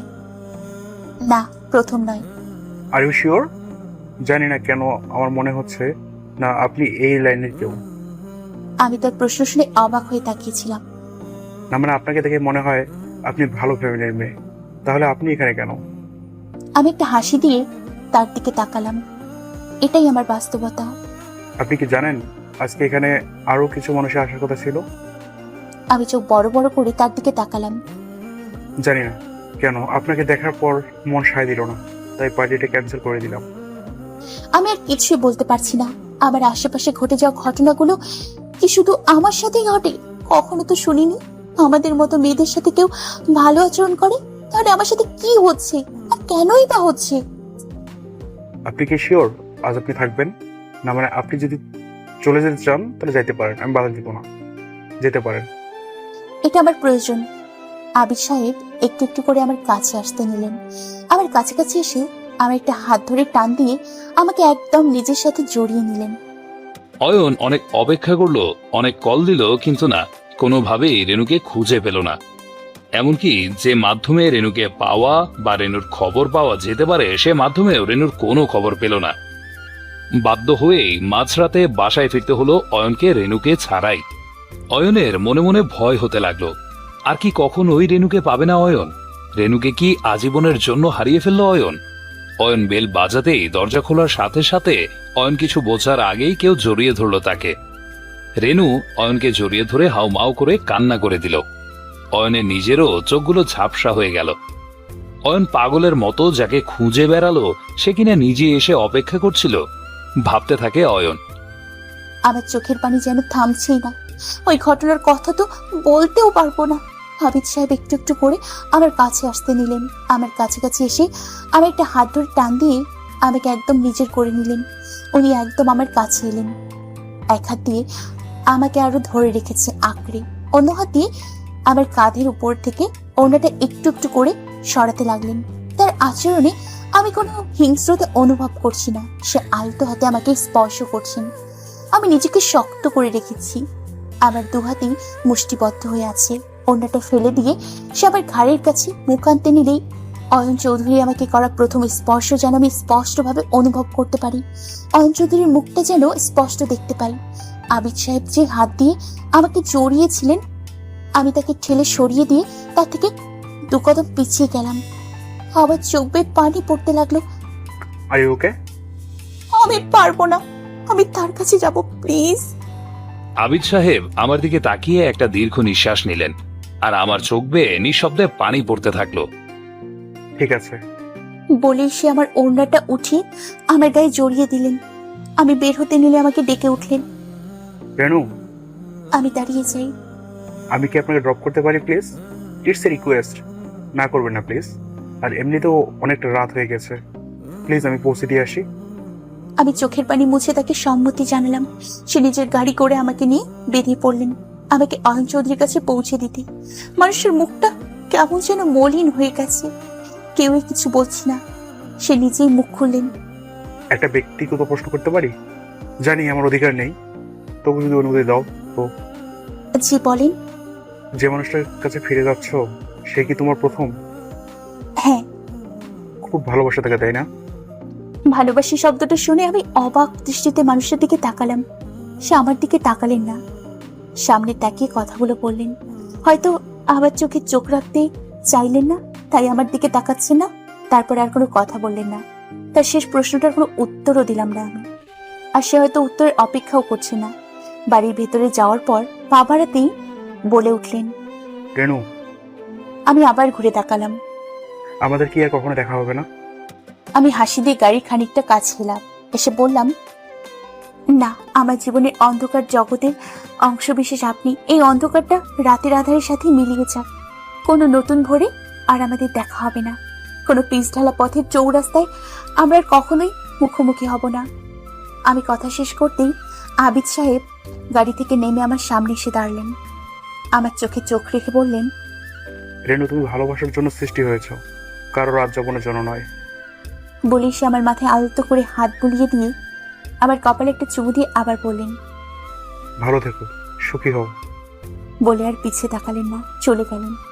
আমি তার যাওয়ার দিকে তাকিয়ে রইলাম। মানুষটা অদ্ভুত, আমাকে চেনে না জানে না, অথচ এমন কথা বলে গেলেন। গাড়িটা চোখের আড়াল হতেই আমি পেছনে ঘুরে দৌড়ে বাড়ির ভিতরে চলে গেলাম। প্রায় ছুটেই গেলাম। বাড়ির ভিতরে ঢুকে টুনি টুনি বলে চিৎকার করতে লাগলাম। আমার চিৎকারে টুনি দৌড়ে এলো। কোথায় ছিলেন আপনি? একজন আপনাকে পাগল হয়ে খুঁজে বেড়াচ্ছে। এই কয়দিন কোথায় ছিলেন? আমি টুনিকে জড়িয়ে ধরলাম। টুনি আমাকে এত অস্থির দেখে আর কোনো প্রশ্ন করেনি। আচ্ছা, এখন শান্ত হন, পরে সব বলবেন। আগে একটু বসেন, শান্ত হন। আমি স্যারকে ফোন দিয়ে জানাই আপনি এসেছেন। সে এসেই সাথে সাথে বেরিয়ে গেছে আপনাকে খুঁজতে। তাকে আগে খবরটা দিয়ে নেই। অনেকবার ফোন দিল টুনি অয়ন চৌধুরীকে, কিন্তু কিছুতেই পেল না। বারবার ফোন বন্ধ বলছে। ব্যর্থ হয়ে টুনি আবার কাছে ফিরে আসে, অসহায়ের মতো মুখ করে বলে, ফোনটা বন্ধ, পেলাম না। আমার চোখ ফেটে কান্না আসছে। টুনি আমার চোখের পানি মুছিয়ে দিল। একদম কাঁদবেন না, জলদি চলে আসবে সে। অয়ন অনেক অপেক্ষা করলো, কিন্তু কোনোভাবেই রেনুকে খুঁজে পেল না। এমনকি যে মাধ্যমে রেনুকে পাওয়া বা রেনুর খবর পাওয়া যেতে পারে, সে মাধ্যমেও রেনুর কোনো খবর পেল না। বাধ্য হয়েই মাঝরাতে বাসায় ফিরতে হলো অয়নকে রেনুকে ছাড়াই। অয়নের মনে মনে ভয় হতে লাগলো, আর কি কখনোই রেনুকে পাবে না অয়ন? রেনুকে কি আজীবনের জন্য হারিয়ে ফেললো অয়ন? অনেকক্ষণ টুনি আমার হাত ধরে বসে রইল। আমার চোখ ঘড়ির কাটায়, কখন আসবে মানুষটা সেই অপেক্ষায় আছি। আমি ছটপট করতে লাগলাম, আর তখনই কলিং বেলটা বেঁচে উঠলো। টুনি যেতে নিলে আমি হাত ধরলাম। আমি চাই জলদি যান। বলতেই আমি দৌড়ে গিয়ে দরজা খুলতেই দেখি সে কিছু বুঝে ওঠার আগেই আমি তাকে জাপটে ধরলাম। অয়ন বেল বাজাতেই দরজা খোলার সাথে সাথে অয়ন কিছু বোঝার আগেই কেউ জড়িয়ে ধরলো তাকে। রেনু! রেনু অয়নকে জড়িয়ে ধরে হাও মাও করে কান্না করে দিল। অয়নের নিজেরও চোখগুলো ঝাপসা হয়ে গেল। টুনি দাঁড়িয়ে দাঁড়িয়ে দুজনের কাণ্ড দেখছে। দুজনকেই শান্ত হওয়ার জন্য কিছুটা সময় দিল। অয়ন চৌধুরী আমার মাথায় হাত রাখে। এবার থামো, আর কত কাঁদবে? আমার কান্না থামার জায়গায় যেন আরো বেড়ে গেল। আমার কান্না দেখে অয়ন যেন ভেতরে ভেতরে অনেক ভয় পাচ্ছিল। কি এমন হয়েছে মেয়েটার, কেন এমন কান্না করছে? কি হয়েছে আমাকে বলো প্লিজ। আমার মুখ দিয়ে কোনো কথা বের হচ্ছে না। এই মেয়ে চুপ, একদম চুপ। তার ধমক খেয়ে আমি একদম চুপ হয়ে গেলাম। সে আমার হাত ধরে আমাকে নিয়ে সোফায় বসালেন, নিজে আমার সামনে হাঁটু গেড়ে বসলেন। তাকাও আমার দিকে, তাকাও বলছি। আমি চোখ তুলে তার দিকে তাকালাম। কি সুন্দর মানুষটা, তাকে দেখলে যেন আমার চোখে নেশা ধরে যায়, আমি হারিয়ে যাই। আমি তাকিয়ে রইলাম তার দিকে। কি হয়েছে বলো আমাকে। হুট করেই যেন তার গলার স্বরটা পাল্টে গেল, কত মায়া তার কণ্ঠে। আমি আবার কেঁদেই দিলাম। প্লিজ এভাবে কেঁদো না, বলো কি হয়েছে। আমি তার দিকে তাকিয়ে রইলাম। কিভাবে বলবো তাকে? আমি তার অবাধ্য হতে গিয়েছিলাম। কিভাবে বলবো তাকে? সে আমাকে ওভাবে তাকিয়ে থাকতে দেখে ঝাঁকি দেয়। এই মেয়ে, প্রশ্ন করছি উত্তর দিচ্ছ না কেন? বলো কি হয়েছে। বাবা, বাবা? কি হয়েছে বাবার? বাবা হসপিটালে, বলে আমি আবার কান্না করে দিলাম। সে আমাকে আলতো করে জড়িয়ে ধরলেন। তার কাঁধে মাথা দিয়ে আমি কাঁদতে লাগলাম। সে আমার মাথায় হাত রাখলেন। আমি যেন মাথার উপর কারো ছায়া অনুভব করছি। আরো অনেকক্ষণ কান্নাকাটি করে নিজেকে শান্ত করলাম। এত কেঁদে আমি যেন একদম ক্লান্ত হয়ে গেছি। আমার নিজেকে অসাড় লাগছে। মনের সাথে সাথে শরীরটাও দুর্বল হয়ে গেছে। উঠে যে উপরে যাব সে শক্তিটুকুও পাচ্ছি না। তাও অনেক কষ্টে উঠে দাঁড়াতেই তাল সামলাতে না পেরে টলে উঠলাম। সে আমাকে ধরে ফেললেন। আমি তার দিকে তাকিয়ে রইলাম। সে আমাকে কোলে তুলে নিলেন। আমাদের একসাথে দেখে টুনি অনেক আগেই চলে গেছে। সে আমাকে কোলে নিয়ে উপরে চলে এলেন। সে ভালোভাবেই বুঝতে পেরেছেন তার পেছনে এই কয়েকটা দিন আমার উপর দিয়ে অনেক ধকল গেছে। আমি যে অনেক বেশি ক্লান্ত এখন। আমাকে শুয়ে দিয়ে সে আমার মাথায় হাত বুলিয়ে দিতে দিতে বললেন, ঘুমাও, সকালে কথা বলবো। আমি চোখ বন্ধ করতেই রাজ্যের ঘুমে হারিয়ে গেলাম। অনেক শান্তি লাগছে আমার। মনে হয় সব চিন্তা দূরে সরে গেছে আমার। আমাকে আমার সব বিপদ থেকে উদ্ধার করার মানুষ চলে এসেছে, যাকে আমি চোখ বন্ধ করে বিশ্বাস করতে পারি, ভরসা করতে পারি, যে আমার মাথার উপরে আরেকটা ছায়া। সেই থেকে বসে বসে তাকিয়ে আছি। এত মায়া কেন মেয়েটার মুখে? এত কেন টানে আমাকে নিজের দিকে? এভাবে কেন কাঁদে মেয়েটা? ও কি জানে না ওর চোখে পানি দেখলে আমার সহ্য হয় না? আমার ভেতরে তুফান শুরু হয়ে যায়। মেয়েটা কি বোঝে না আমি ওর সব কষ্ট মুছে দিতে চাই। অনেকদিন পর আমি শান্তিতে ঘুমালাম। অনেকগুলো দিন পর ঘুম ভাঙতে প্রিয় মানুষের মুখটা দেখে আমার ঘুম ভাঙলো। মনে মনে নিজে অবাক হচ্ছি। কি সব আকাশ কুসুম ভাবছি আমি।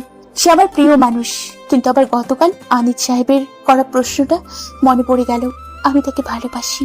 নিজে নিজে হেসেই উঠে গেলাম। সে পেছন থেকে বলে উঠলেন, গুড মর্নিং। আমি পেছন তাকিয়ে বললাম, গুড মর্নিং। তার সাথে ব্রেকফাস্ট করে রেডি হয়ে নিলাম, হসপিটালে যাব। চলো আমি নামিয়ে দিব তোমাকে। সে আমাকে নিয়ে হসপিটালের জন্য বেরিয়ে গেলেন। হসপিটালের সামনে আসতেই আমি নামতে যাব, উনি বলে উঠলেন, রেনু, জি। এখানে ট্রিটমেন্ট ঠিক মতো হচ্ছে তো, নাকি হসপিটাল পাল্টানোর ব্যবস্থা করব? না, প্রয়োজন নেই। এখানকার ডাক্তার রহমান আমার বাবার বন্ধু।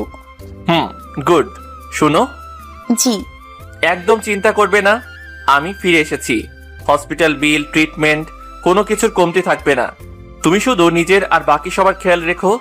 আমি মাথা ঝাঁকিয়ে সায় দিলাম। সে যেন আমার এই জবাবে রেগে গেলেন। মাথা ঝাঁকেনি কি জিনিস? মুখে বলা যায় না? জি, জি কি? খেয়াল রাখবো। গুড, এখন যাও, সাবধানে যেও। আমি নামতে যাব, সে আবার ডাকলেন। রেনু, জি। রাতে কি নিতে আসবো নাকি বাবার কাছেই থাকবে? 9টার দিকে চলে আসবেন বলে আমি আর অপেক্ষা করলাম না। গাড়ি থেকে নেমে হসপিটালে ঢুকে গেলাম। অয়ন আমার যাওয়ার দিকে তাকিয়ে রইল। অয়ন চৌধুরী ফিরে আসতে যেন রেনুর সব কষ্ট দূর হয়ে যেতে লাগলো। বাবাকে আরো 2 দিন হসপিটালে রেখে বাসায় নিয়ে এলাম। আগে থেকে অনেকটাই সুস্থ, তবে আগের মতো আর কথা বলতে পারে না। আগে বাবার কথা এতটাও আটকে যেত না, এখন অনেকটাই বোঝা যায় না। তাও শান্তি, বাবা ভালো আছে, সুস্থ আছে। তবু কোনোভাবে আমি মনের ভেতর থেকে ওই ব্যাপারটাকে সরাতেই পারছি না।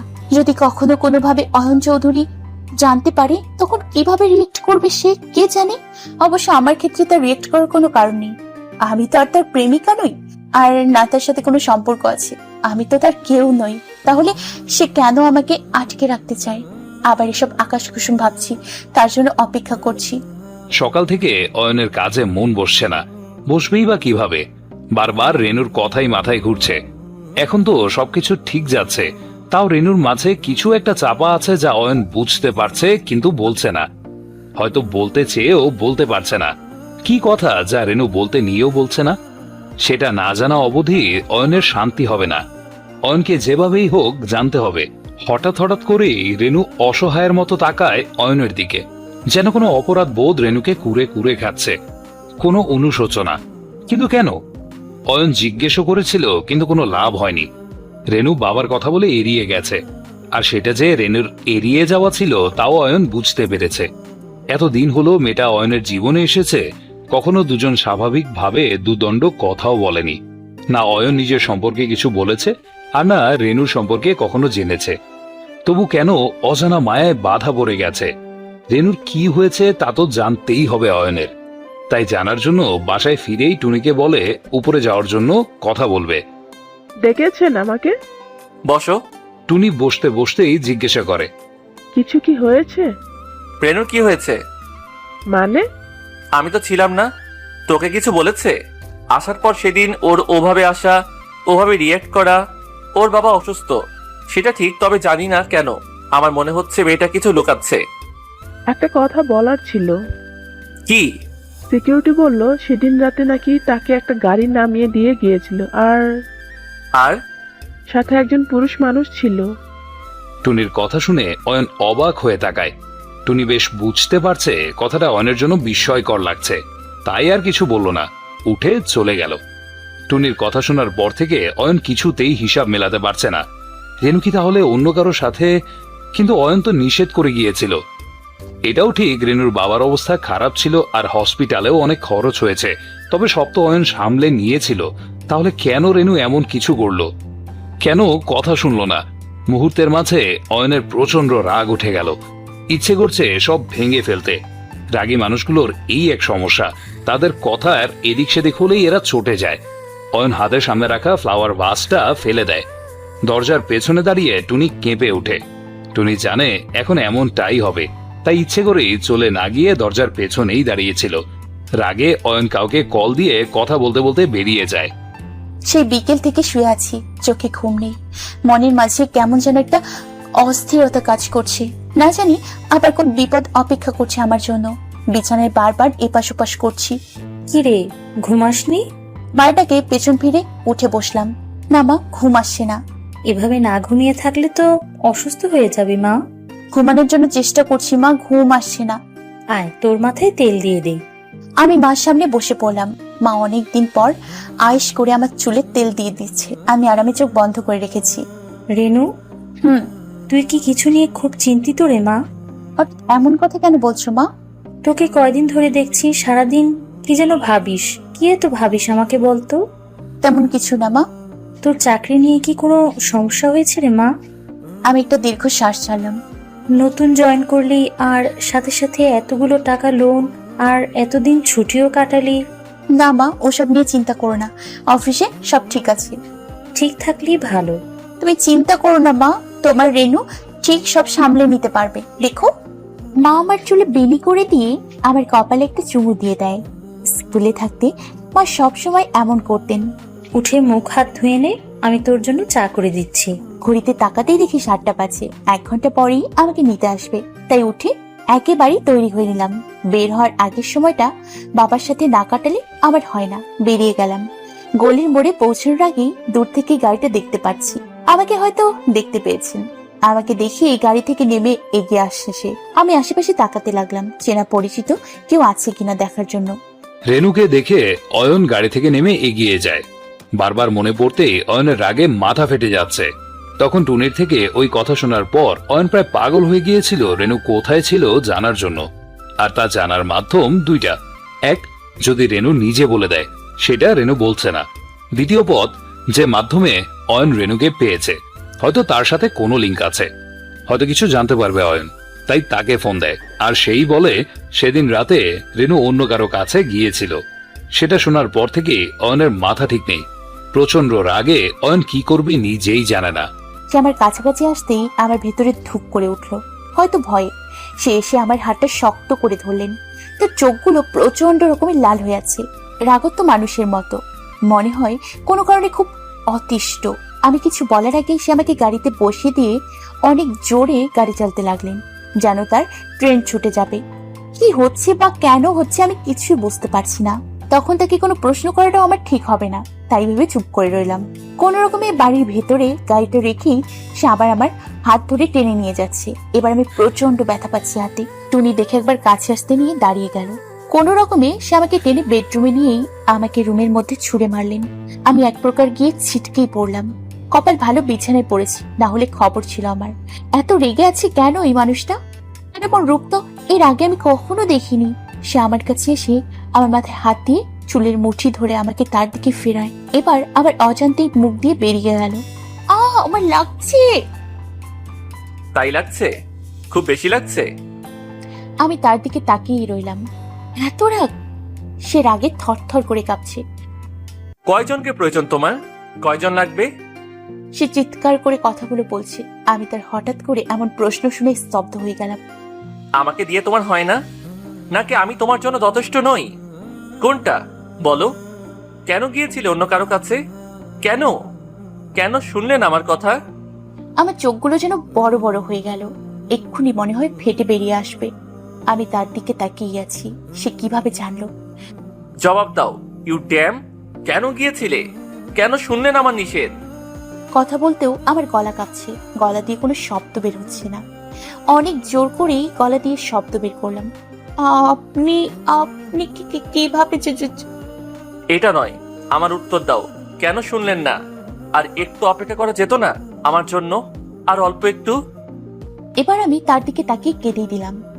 একটু নয়, অনেকটাই অপেক্ষা করতে চেয়েছিলাম। কি করব আমি? আমার বাবাকে যে বাঁচাতে হবে।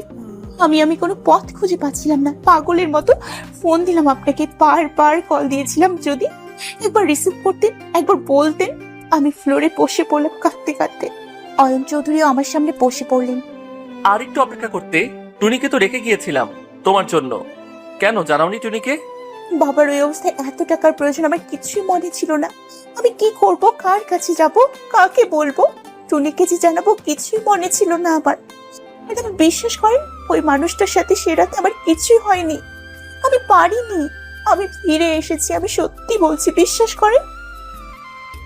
আমাকে ছুঁয়ে বলো। আমি মাথা তুলে তার দিকে তাকালাম। সে আমার হাতটা ধরলেন। বলো।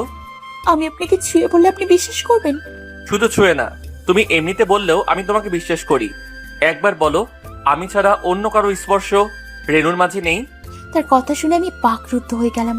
তার দিকে তাকিয়ে রইলাম। শুধু একবার বলো। আমি তার চোখে চোখ রেখে তার হাত ধরে বললাম, রেনুকে আপনি ছাড়া কেউ স্পর্শ করেনি। তারপর সেদিন ঘটে যাওয়া সবকিছুই তাকে বললাম, ডক্টর আঙ্কেলের কথা। তারপর উপায় না পেয়ে অন্য কারো কাছে যাওয়ার সিদ্ধান্ত নেওয়া। কিভাবে আবিদ সাহেবের সাথে দেখা হয়, তার অবিশ্বাস করা যে আমি এই লাইনের মেয়ে, আর আমাকে দিয়ে যাওয়া সবকিছু খুলেই বললাম। তারপর অনেকক্ষণ দুজনে চুপ করে রইলাম। সেখানে বসেছিলাম। উঠে দাঁড়ালাম। সে পেছন থেকে ডাক দিল, কেন এভাবে শেষ করে দিচ্ছ নিজেকে? আমি পেছন ঘুরে তাকালাম। শুনবেন রেনুর গল্প? শুনবো, সব জানতে চাই। তাহলে শুনুন। আমার বাবা জনাব রিজভী রহমান, মা ফাতেমা সালাউদ্দিন, দুজন অসম্ভব সুখী মানুষ। আর তাদের সুখের দুনিয়ায় তাদের 3 কন্যা, রেহুনুম রহমান, অনামিকা রহমান আর তানা রহমান। তাদেরকে বাবা শখ করে রেনু, অনু ও তনু বলে ডাকে। আর সেই রেহুনুম রহমান হলো আমি, যাকে আপনি রেনু হিসেবে জানেন। আমার বাবার দেওয়া শখের নাম রেনু।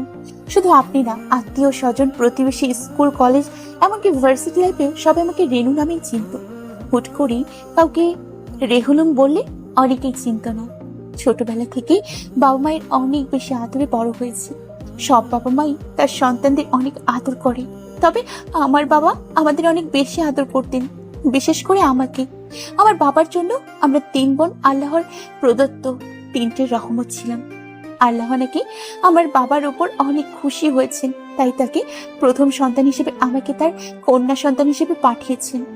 আর আল্লাহ আরো সন্তুষ্ট হয়ে তাকে 3 কন্যার পিতা করেছেন। আমাদের 3 বোনের প্রতি বাবার ভালোবাসার কোনো কমতি ছিল না। তার কোনো ছেলে নেই, এটা নিয়ে বাবার কখনো কোনো আক্ষেপ ছিল না। আমার বাবা সবসময় বলতেন আমরা মেয়েরাই তার ছেলে। আমাকে নিয়ে খুব গর্ব করতেন বাবা। আমি ছোটবেলা থেকেই বাবা মার সম্পূর্ণ বাধ্য ছিলাম, পড়ালেখায় ভালো ছিলাম, তাই যখন যেটাই আবদার করেছি বাবা সেটাই পূর্ণ করেছেন। আমার বাবা অনেক বেশি বড়লোক কিংবা ধনী বাবার সন্তান নয়। বাবার নিজের ব্যবসা ছিল, অনেক বড় নয়, তবে যা ছিল ভালোই ছিল। আমরা সুখে ছিলাম। আমার বাবার কোনো ভাই ছিল না, তবে তার চাচাতো ভাই ছিলেন মাহমুদ রহমান। মাহমুদ চাচাকে বাবা নিজের ভাইয়ের মতো দেখতেন। লেখাপড়া শেষ করে যখন চাচা কোনো চাকরি পাচ্ছিলেন না, তখন বাবাই চাচাকে নিজের সাথে রেখে দেয়। ব্যবসার নানা কাজে একজন বিশ্বস্ত মানুষ পাওয়া এখনকার দিনে অনেক বিরল, তবে আমার বাবা সহজেই মানুষকে আপন করে নিতেন, আবার বিশ্বাসও করতেন, যেমন মাহমুদ চাচাকে বিশ্বাস করতেন। আমি তখন অনেক ছোটই যখন থেকে চাচা বাবার সাথে কাজ করেন। বাবা অনেক করেছেন তার জন্য, তাদের জন্য। চাচাকে বিয়ে দেয়া, সেটেল করা সবই আমার বাবা করেছেন। তারাও অনেক সম্মান করতেন, ভালোবাসতেন। আমার বাবা মানুষটা অনেক সহজ সরল ছিলেন, অনেক বিশ্বাস করতেন বাবা চাচাকে, তাই তার কাছে কখনো কোনো হিসাব চাইতেন না। তারপর একদিন হুট করেই বাবার অনেক বড় একটা লস হয়ে যায়। বাবাকে ভুক্তভোগী হিসেবে অনেক টাকা দিতে হয়েছিল। সেদিন থেকেই শুরু হয়ে যায় বাবার ব্যবসার লস আর আমাদের জীবনের অধঃপতন। তবুও বাবাকে কখনো চিন্তিত দেখিনি। এত কিছু হচ্ছিল কিন্তু বাবা আমাদের কখনো কিছু বুঝতে দেয়নি। ব্যবসায় একের পর এক লস শুরু হয়, ব্যাংকে রাখা টাকাগুলো শেষ হতে থাকে। বাবা যখন চাচার কাছে হিসেব চাইলেন, তখন চাচাও তার রূপ বদলে নেয়। বাবার বুঝতে বাকি থাকে না ঘটনা কি ঘটেছে, তাও বাবা কিছু বলেননি। বাবা আশুলিয়াতে আমাদের 3 বোনের নামে জমি কিনেছিলেন। তার খুব শখ ছিল সেখানে বাড়ি তুলবেন আমাদের নামে। বাড়ির নাম হবে 3 কন্যা নিবাস। শেষে কোনো উপায় না পেয়ে বাবাকে সেই জমি বিক্রি করতে হয়। সেদিন জীবনে প্রথম আমি আমার বাবাকে কাঁদতে দেখেছি। সেদিন সারা রাত আমিও কেঁদেছিলাম। আবার বাবার চোখের পানি দেখে আমি তখন অনেক শেষ বর্ষে পড়ি। চাচা চলে গেলেন, বাবাও একা হয়ে গেলেন। জীবনে প্রথম আমার আফসোস হলো, আমি যদি মেয়ে না হয়ে ছেলে হতাম তাহলে আমার বাবাকে নিজের ভাই দ্বারা প্রতারণার স্বীকার করতে হতো না। খুব কেঁদেছিলাম আমি সেদিন। আমার বাবা আমাকে কখনো টিউশনই করতে দেয়নি। আমার এখনো মনে আছে, আমি সদ্য এসএসসি পাশ করে ভালো রেজাল্ট নিয়ে কলেজে ভর্তি হলাম। আমাদের পাশের বাসার সানোয়ারা আন্টি আমাকে বললেন তার ছেলেকে পড়াতে। লক্ষ্মী একটা ছেলে ছিল, তামিম। আমার অনেক ভক্তও ছিল। আমি যে কি খুশি হয়েছিলাম এটা ভেবে কাউকে পড়াবো, কিন্তু বাবা কিছুতেই রাজি হলেন না। কোনো মতেই সে চাইতেন না ওইটুকু সময় আমি কাঁধে কোনো দায়িত্ব নেই। প্রথমে বাবার নিষেধে কষ্ট পেলেও পরে বাবার কথা শুনে আমি নিজে কেঁদে দিয়েছিলাম। আমার বাবা আমাদের অনেক ভালোবাসতেন, যখন যেটা প্রয়োজন সেটাই করেছেন। তখন বাবার এই অবস্থা দেখে বাবাকে না বলে চুপি চুপি টিউশন খুঁজতে শুরু করলাম। পেয়েও গেছিলাম 2টা টিউশনি। 2টা টিউশনিতে মাসে 7,000 টাকা পাবো, কিন্তু বাবা মাকে না জানিয়ে কিভাবে করব? বাবাকে বলে বাবা অনুমতি দেবে না, তাই মাকে বললাম। প্রথমে মাও রাজি হতে চায়নি। সামনে আমার পরীক্ষা, এটাই শেষ বছর, যদি টিউশনি করাতে গিয়ে ক্ষতি হয়। অনেক কিছু বোঝালাম মাকে, কিছুতেই রাজি হতে চাইলেন না মা। এই কয়টা টাকায় তোর ভার্সিটির খরচ হবে না রেনু, আর তোর বাবা তো দিচ্ছে। পড়াটা শেষ করে না হয় প্রয়োজন হলে ভালো একটা চাকরি করিস। মা আমি জানি এই কয়েকটা টাকায় কিচ্ছু হবে না, তাও দেখো আমার প্রতিদিন এতগুলো টাকা খরচ হয়। অন্তত আমি সেই খরচটা তো চালাতে পারবো। আর বাবা যে টাকা দেবে তা তুমি নিজের কাছে রেখে দিও, এতে কিছু টাকা তো সেভ হবে। তোর সারাদিন ক্লাস থাকে, কখন পড়াবি তুই? ক্লাস নিয়ে কোনো সমস্যা নেই মা, 2টা টিউশনই আমার ভার্সিটির কাছে। একজনকে সকালে পড়াবো আর ক্লাসের আগে আরেকজনকে দুপুরে পড়াবো। ক্লাসের মাঝে তো আমার গ্যাপ থেকেই যায়, সেই সময় পড়িয়ে নিব। তুমি চিন্তা করো না মা। নিজের পড়া, তার উপর আরো দুজনের দায়িত্ব নিতে পারবি তুই? এদিকে অনুতনুকেও তো তোরই দেখা লাগে। মা বেশ পারবো, তুমি একদম চিন্তা করো না। বাড়তি তো কিছু না, সিলেবাসের পড়াটাই তো পড়াতে হবে। আর আমার অনুতনুকে আমি ঠিক সামলে নিব। ওদের তো মাঝরাতেও পড়াতে পারবো মা। তুই সত্যি পড়াবি? তোর বাবা জানতে পারলে কষ্ট পাবে। আমি যদি তোমাদের মেয়ে না হয়ে ছেলে হতাম, তাহলে কি তোমরা আমাকে তোমাদের জন্য কিছুই করতে দিতে না? মার কিছুই বলতে পারিনি, শুধু বলেছিল সে সময় সুযোগ বুঝে বাবাকে বলে দেবে। ব্যবসাটাকে ধরে রাখতে বাবা আপ্রাণ চেষ্টা করেছিল। চাচা যে পেছনে পেছনে বাবার এত ক্ষতি করে গেছে তা আমরা কখনো কল্পনাও করতে পারিনি। বাবার নামে অনেকের থেকে টাকা লোন নিয়ে রেখেছিল চাচা। একের পর এক পাওনাদার বাবাকে কল দিচ্ছিলেন। বাবার মাথায় যেন আকাশ ভেঙে পড়লো, কি করবে কোনো দিশে পাচ্ছিল না। চাচার সাথে যোগাযোগ করেছিলেন, সে নিজের প্রয়োজনে লোন নিয়েছে, বাবা কেন দেবে? সে হেসে দিয়ে বলল পেপারে সবার স্বাক্ষর আছে। আসলে সব পেপারেই বাবার স্বাক্ষর ছিল। প্রথম প্রথম সব কাগজপত্র বাবা পড়েই স্বাক্ষর করতেন, কিন্তু পরবর্তীতে চাচার এত ডিটেকশন দেখা যায় বাবার সেভাবে পড়তেন না। চাচাকেই জিজ্ঞেস করতেন কিসের কাগজ, শুনেই স্বাক্ষর করে দিতেন। চাচার সাথে যোগাযোগ করে সেরকম কোনো লাভ হয়নি। তখন বাবা এসব নিয়ে চিন্তা করছিলেন না। বাবার আল্লাহর প্রতি সম্পূর্ণ আস্থা ছিল। আল্লাহ বিপদ দিয়েছেন, আল্লাহই উদ্ধার করবেন আমাদের। মোহাম্মদপুরের পাশে বসিলাতে আমাদের জমি কেনা ছিল। আসলে এই জায়গাটা যখন বাবা বিক্রি করলেন তখন নিজেকে এটা বলে সান্ত্বনা দিয়েছিলেন, অত দূরে তো আমাদের গিয়ে থাকাও হবে না, এর চাইতে বাড়ি না হয় বসিলাতেই করব। আমাদের মেয়েদের জন্ম এখানেই, ওরা এখানেই বড় হয়েছে, এত দূরে গিয়ে কি ভালো লাগবে ওদের? তার চাইতে সেটাই ভালো হবে। কিন্তু চাচার বেইমানির জন্য বাবাকে বসিলার জমিটাও বিক্রি করতে হবে। বাবা কয়েকটা ব্যাংকে লোনের জন্য অ্যাপ্লাইও করেছিলেন, কিন্তু কোথাও থেকে লোন পাচ্ছিলেন না। তাই বাবাকে বাধ্য হয়ে কোনো উপায় না পেয়ে ওই জমিটা বিক্রি করতে হবে। সেখানে গিয়ে বাবা আরো বড় একটা প্রতারণার খবর পায়। বসিলার জমিটা যখন কেনা হয়, ওই জমির খবর মূলত চাচাই দিয়েছিলেন। চাচার অনেক পছন্দ হয়েছিল ওই জমিটা, তাই বাবা বলেছিল এখানে বাড়ি করে দেবে, চাচা ওইখানে থাকবে, দেখাশোনা করবে। কিন্তু জমি বিক্রি করতে গিয়ে বাবা জানতে পারে ওই জমিটা নাকি বাবার না। এর আগে তো বাবার মাথায় আকাশ ভেঙে পড়েছিল, কিন্তু এই খবর শোনার পর আমার বাবার পায়ের নিচে জমিটাও যেন সরে যাচ্ছিল। বাবা খবর নিয়ে জানতে পারে প্রথমে বাবার নামে কেনা হলেও পরবর্তীতে কিভাবে যেন চাচা জমিটা নিজের নামে নিয়ে নেয়। বাবা বুঝতেও পারেনি আর চাচার সাথে ওই জায়গার স্থানীয় লোকের হাত আছে। বাবা চাইলেও বেশি কিছু করতে পারবে না। সেদিন বাবা অনেক ভেঙে পড়েছিল, কারণ ওই মুহূর্তে আমাদের শেষ সম্বল বলতে ওই জমিটা বাদে আর কোনো ফ্ল্যাটই ছিল না। মা আর আমার অনুতনুর গয়না যা ছিল তাই, এছাড়া কিছুই ছিল না। বাবা দাদার যা সম্পত্তি পেয়েছিল সেসব বিক্রি করে ব্যবসা শুরু করেছিলেন, আর আল্লাহর রহমতে অনেক ভালোই করেছিলেন। আমার মা নানা বাড়ি থেকে অনেক বেশি সম্পত্তি পায়নি, তবে যা পেয়েছিল সবই বিক্রি করে তার সাথে আরো টাকা যোগ করে আমাদের এই ফ্ল্যাটটা কিনেছিলেন। বাবা দিনরাত খেটে যাচ্ছেন, কোনোভাবেই কোনো উপায় পাচ্ছেন না। রিন্দাররা প্রতিনিয়ত ফোন দিয়ে যাচ্ছেন, পাশে আসছে, পথে ঘাটে বাবাকে আটকাচ্ছে। বাবার বিপদ বাড়তেই থাকে। কেউ কেউ তো বাবাকে জানের হুমকিও দেয়। মা বাবার এই অবস্থা দেখে সহ্য করতে না পেরে চাচিকে কল দেয়, অনেক আকুতি মিনতি করে। রাহেলা মাহমুদকে বুঝাও, তোমার ভাইয়ের বিপদ দিনে দিনে বেরিয়ে যাচ্ছে। ওকে বলো রিন্দারদের বলতে টাকা তোমার ভাই নেয়নি, এতগুলো টাকা সে কিভাবে দিবে? আমি কি বলবো ভাবি, আমি তো এসব কিছুই জানি না। কিসের টাকা? ওরা তোমার ভাইকে মেরে ফেলার হুমকি দিয়েছে রাহেলা। তাতে আমার কি? মরলে আমার স্বামী মরবে, এটা নিয়ে আমার কোনো মাথা ব্যথা নেই। আর কখনো ফোন দিবে না, যত সব ছোট লোক। বলেই চাচি ফোনটা কেটে দেয়। চাচির বলা কথা শুনে মা যেন কাঁদতেও ভুলে যায়। বাবা রাতে ফিরলে মা ফ্ল্যাটের দলিলগুলো বাবার সামনে দেয়। এসব কি? ফ্ল্যাটটা বিক্রি করে যে যা পাবে নিয়ে দাও। কি সব বাজে কথা বলছো? সামান্য কটা টাকার জন্য কি নিজের মেয়েদের মাথার উপর থেকে ছাদ কেড়ে নিব নাকি?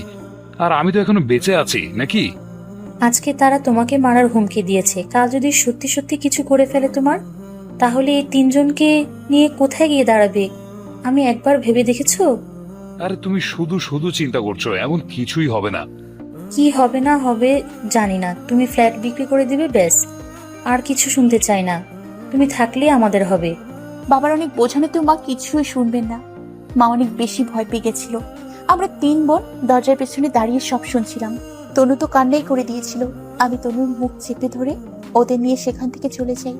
বাবা মাকে রাজি না করাতে পেরে বাধ্য হয়ে ফ্ল্যাটটা বিক্রি করে দেয়। বাবা অনেক কষ্ট পায় ফ্ল্যাটটা বিক্রি করাতে। আমার বাবাটা চাপা স্বভাবের, কখনো নিজের কষ্টগুলো কাউকে বলতেন না। ফ্ল্যাটটা বিক্রি করতে বাবার অনেক কষ্ট হয়েছে। পাওনাদারদের টাকা দিয়ে কিছু টাকা বাবা মার নামে ব্যাংকে রেখে দেয়। আর মাত্র 5 দিন তারপরে আমাদেরকে ফ্ল্যাট ছেড়ে চলে যেতে হবে। মা বাবাকে বলেছিল বেশি বড় বাসা নেওয়ার কোনো প্রয়োজন নেই, 3 বেডরুমের বাসা নিলেই হবে। অনু তনু ছোট, ওরা এক রুমে থাকবে। শুধু রেনুটা বড় হয়েছে, ওর নিজের একটা রুম প্রয়োজন।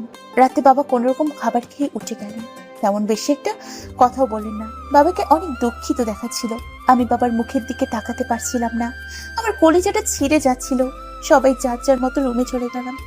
আর মাত্র হাতে গোনা কয়েকটা রাত, তারপর আমাকে আমার এই রুম বাসা ছেড়ে চলে যেতে হবে।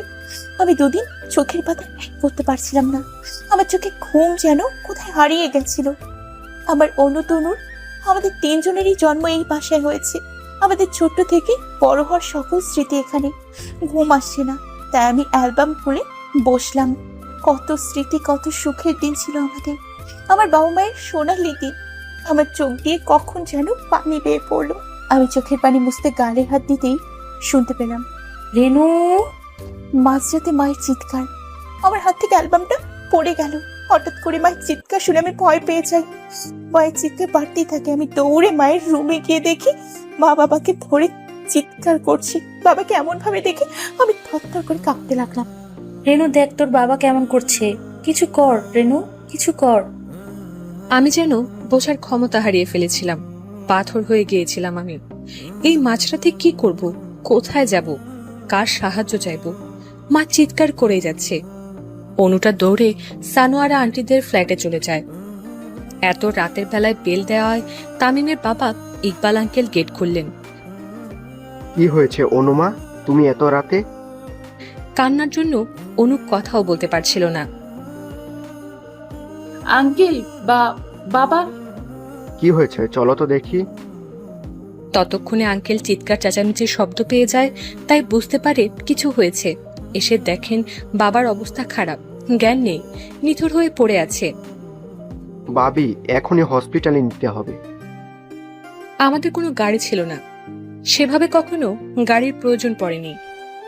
বাবা বলতেন সবার যদি গাড়ি থাকে তাহলে অসহায় মানুষগুলো যারা রিক্সা চালিয়ে নিজেদের অন্ন উপার্জন করে তারা কিভাবে বাঁচবে। তবু বাড়িটা করেই একেবারে গাড়ি কিনবে, এমনটাই বাবার পরিকল্পনা ছিল।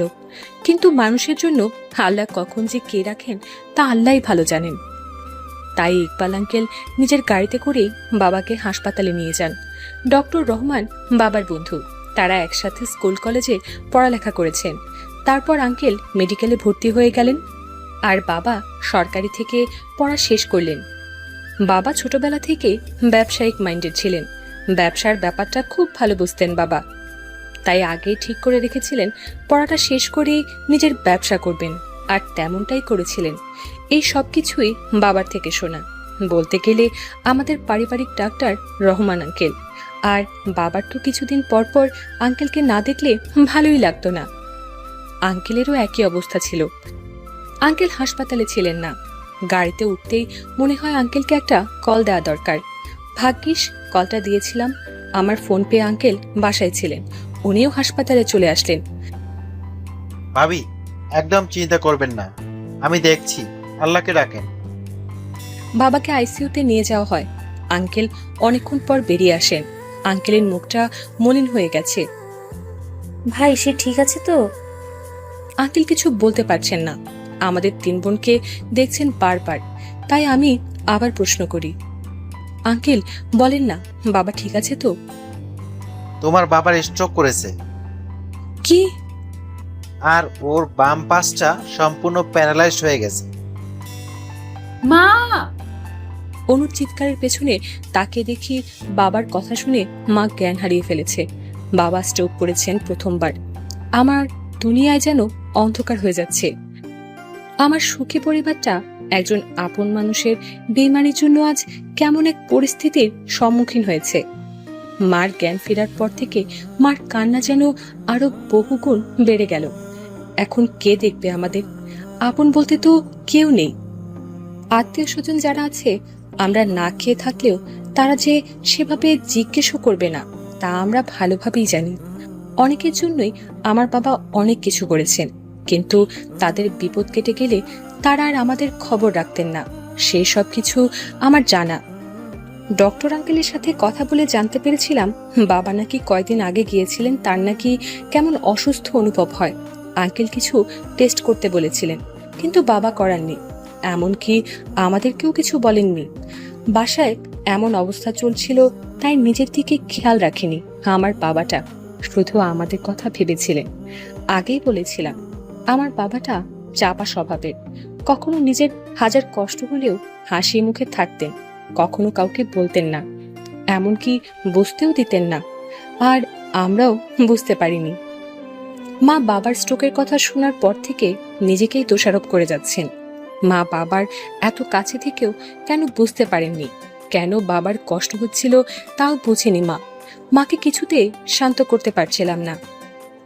প্রাইভেট হসপিটাল, বাবার ট্রিটমেন্টের এত খরচ কিভাবে কি হবে? মা পরের দিন সকালে গিয়ে ব্যাংকে রাখা টাকাগুলো তুলে আনলেন। তখন ওই টাকা ছাড়া আমাদের কাছে অন্য কোনো উপায়ও ছিল না। 3 দিন ছিলাম বাবাকে নিয়ে হসপিটালে।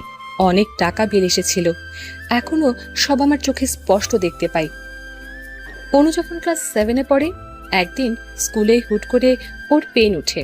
স্কুল থেকে ফোন দিলে বাবা ডক্টর রহমান আঙ্কেলের ঠিকানা দিয়ে দেন সেখানে নিয়ে যাওয়ার জন্য। বাবাও চলে যায়, আমাদেরকেও খবর দেয় মাকে নিয়ে। আমিও পৌঁছে যাই। হসপিটালে গিয়ে জানতে পারি অ্যাপেন্ডিসাইটের ব্যথা, তখনই অপারেশন করতে হবে। অপারেশন পরপরই আমরা অনুকে বাসায় নিয়ে আসি। হসপিটালে রাখার প্রয়োজন হয়নি। মাত্র কয়টা ঘন্টায় অনেকগুলো টাকা খরচ হয়েছিল, অথচ আমার বাবা টাকা নিয়ে কোনো চিন্তাই করেনি তখন। আর আমার সেই বাবার ট্রিটমেন্টের টাকা নিয়ে আমাদের চিন্তা করতে হয়েছে। তবু ভাগ্য ভালো, বাবা মার নামে টাকাটা রেখেছিল, যেন কোনো বিপদ বা প্রয়োজনে কাজে লাগাতে পারি। ওই টাকা দিয়ে হসপিটালের বিল, বাবার ঔষধ সবকিছু হয়ে গিয়েছিল। এমনকি মার হাতে আরো কিছু টাকা ছিল। তৃতীয় দিন মা বাবার পাশেই বসেছিলেন। আমি মাকে ইশারায় বাহিরে ডাকলাম। কিরে, কিছু বলবি? মা, আমরা ওই বাসায় আর ফিরে যাব না। তাহলে কোথায় যাব? এমনিতেও 2 দিন পর আমাদের ওই বাসা ছেড়ে চলে যেতে হবে। বাবার এই অবস্থায় বাবাকে এত টানাটানি করাটা বাবার জন্য ঠিক হবে না মা। শারীরিক অবস্থাটা তো আমরা দেখতে পাই, কিন্তু বাবার মানসিক অবস্থার কথা ভেবেছো একবার? বাবার মানসিক কষ্টগুলোর জন্যই বাবার আজ এই অবস্থা মা। আমরা বুঝতেও পারিনি। আমি আর বাবাকে নিয়ে কোনো রিস্ক নিতে চাই না মা।